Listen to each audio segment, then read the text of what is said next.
I'm pretty sure there won't be a Democrat Party. And, on the one hand, I'm laughing hilariously at this. On the other hand, you know, what was the whole point, Democrats? All this talking down the progressives, because I guess maybe you like being embarrassed. I guess it's a kink.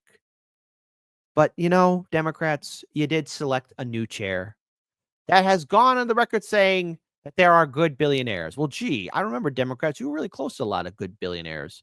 Democrats, you took a lot of money from Trump, took a lot of money from Bill Gates, the Zuckerberg, and Elon Musk. But now they're bad billionaires. So there's good billionaires and bad billionaires. And they selected him, Ken Martin, the guy who says is good billionaires, as the new DNC chair. I'm proud to say that nothing fundamentally will change with the Democrats.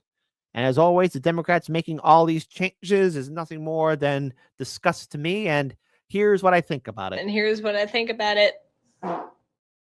There you go. But hold on. First, I must introduce you, my audience, to pain. And thankfully, it's muted because the DNC decided to do a little dance. Take it away, Democrats. Thankfully, this is muted. Can't play copyrighted music. But look, there they are. Woo! After a hard day. After a hard election year. Learning nothing. And being a whole bunch of goof troops. I love you. No, hold on. I'll save it for the end. Look at these guys, Democrats. I love you, but you're not serious people. You're not. Look at this. Like, what is this? What is this? You wonder why you're losing.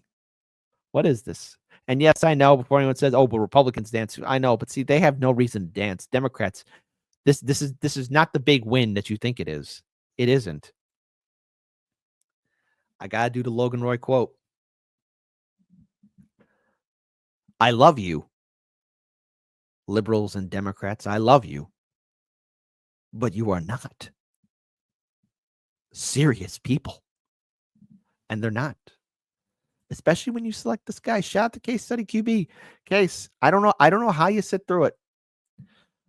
And I'm proud to say that there are people stronger than me. Mentally, physically, fine. But hold on. Here's BSDNC breaking it down. Martin, the new DNC chair, you endorsed and supported him. Why do you think he's the right person right now to rebuild the party? So the thing I love about Ken, and having seen him in a couple of forums, is Ken is the guy that you want in a bar fight.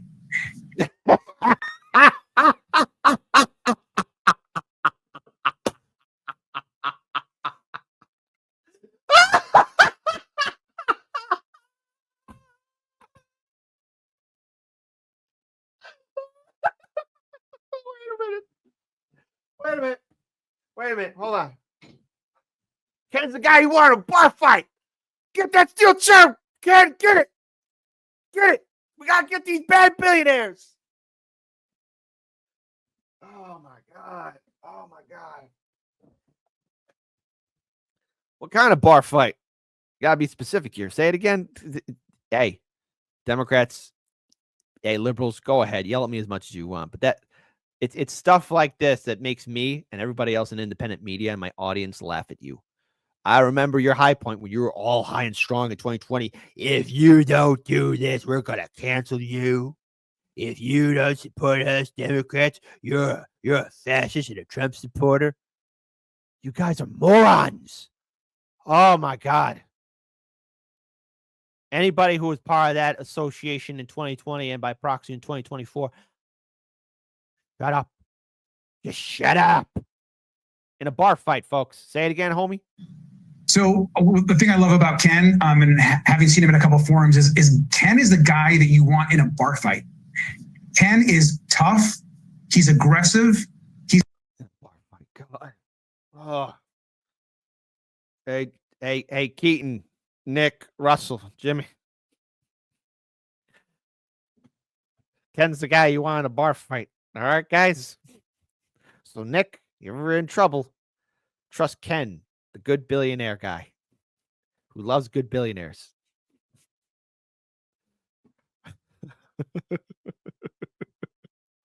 Keaton, Russell.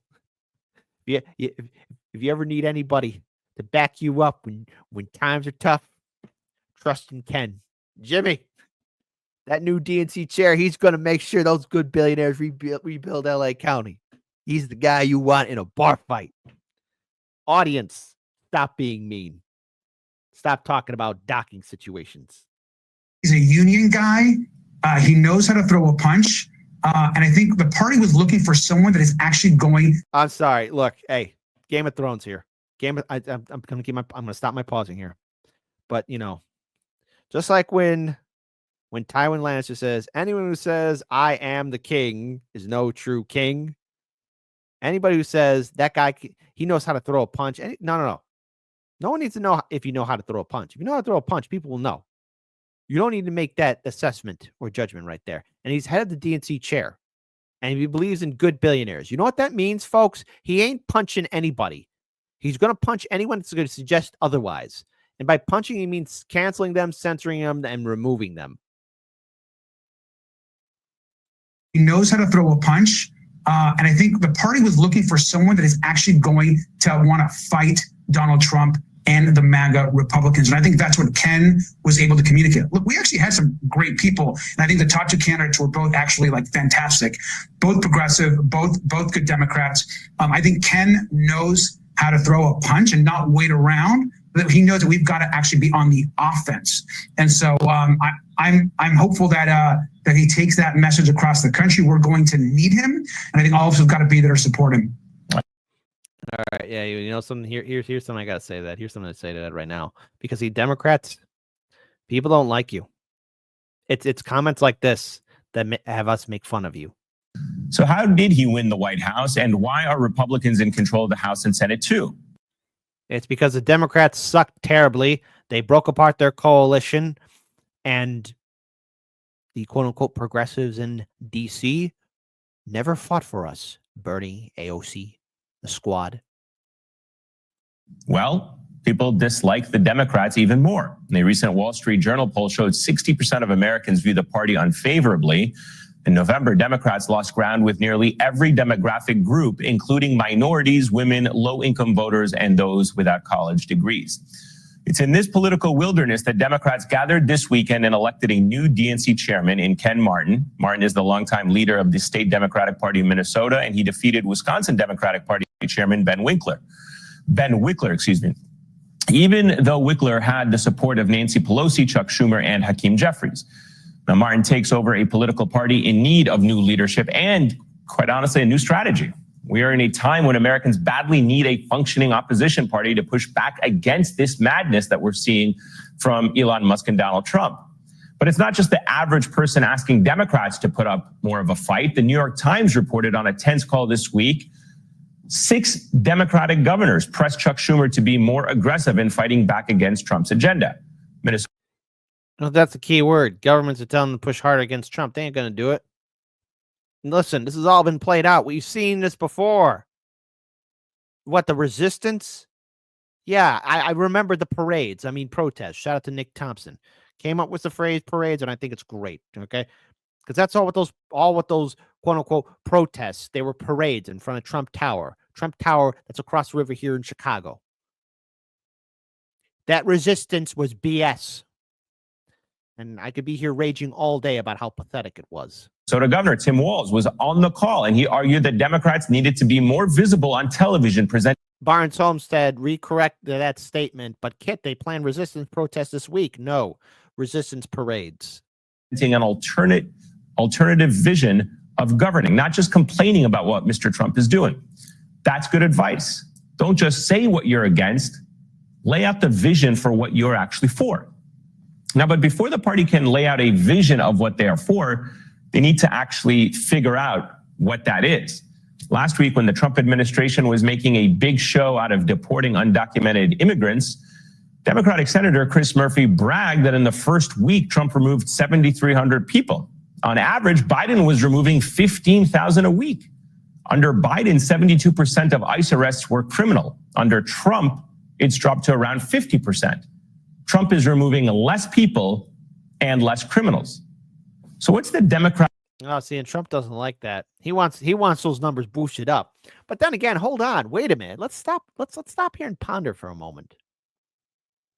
That means if my calculations are correct, with my brain operating, with Obama and Biden having such high numbers deporting migrants, that means they went after innocent people, nonviolent people too, right? And Tom Homan did say they got to expand that list because right now they're cracking down hard on criminals, the bad guys, right? You only get so many bad guys for so long. I mean, Obama and Biden's numbers are pretty boosted up. I wonder. Democrats hypocrites much? You know, that's why whenever you see a liberal, especially those at Martha's Vineyard, who probably have signs in their house or in front of their property saying, "Everyone's welcome here. There is no hate in this house." They're the biggest liars out there. These are the same people who probably LARP and fantasize. If I was alive during the Civil War era, I would help free the slaves and be part of the Underground Railroad. If I was alive during World War II, I would have been part of the resistance and hide those who were being persecuted by the Third Reich. Those are the biggest frauds out there. Because you got to look them in the eye and say, no, you wouldn't. No, you wouldn't do jack. You wouldn't do jack, honey child. You wouldn't do jack. Position here. Are they confronting Trump because they think he's pushing racist and fascist immigration policies?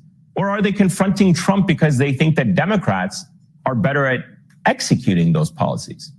But that's not the only contradiction within the Democratic Party. Democrats are rightfully railing against oligarchy, a small group of extremely wealthy people ruling the country with its own interests in mind. But it's hard to attack the Republicans for being run by oligarchs if Democrats are as well. At a DNC forum last month, Ken Martin was asked about this exact idea and if Democrats should still take big money from billionaires.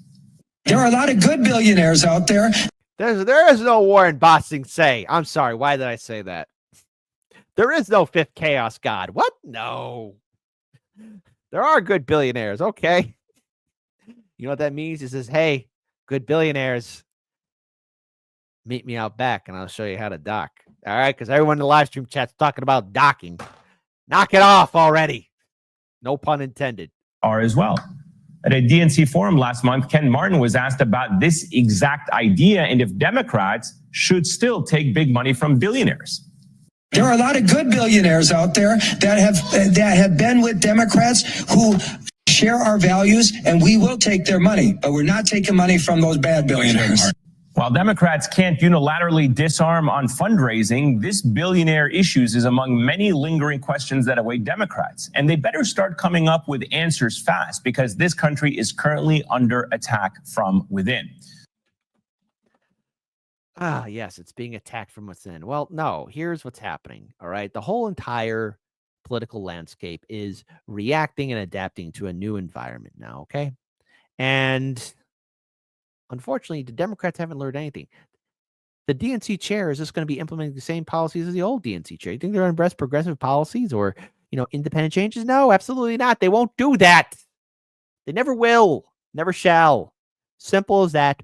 1, 2, 3. So without further ado, folks, if anyone thinks or anyone starts promoting, oh, the Democrats are ready to fight, just remember that all this is for show. They right now are losing support, and this very well could be the beginning stages of the full-on extinction of the Democrat Party. What replaces them is the big question. We'll find out. But remember, Democrats, the reason why everyone's leaving, your coalition broke apart, is because the leadership, the politicians, the influencers who constantly want to keep things the way they are and not rock the boat, it's on your head. It's on all of you. You let this happen. It's not my fault. So now you must suffer the consequences and repercussions of your actions.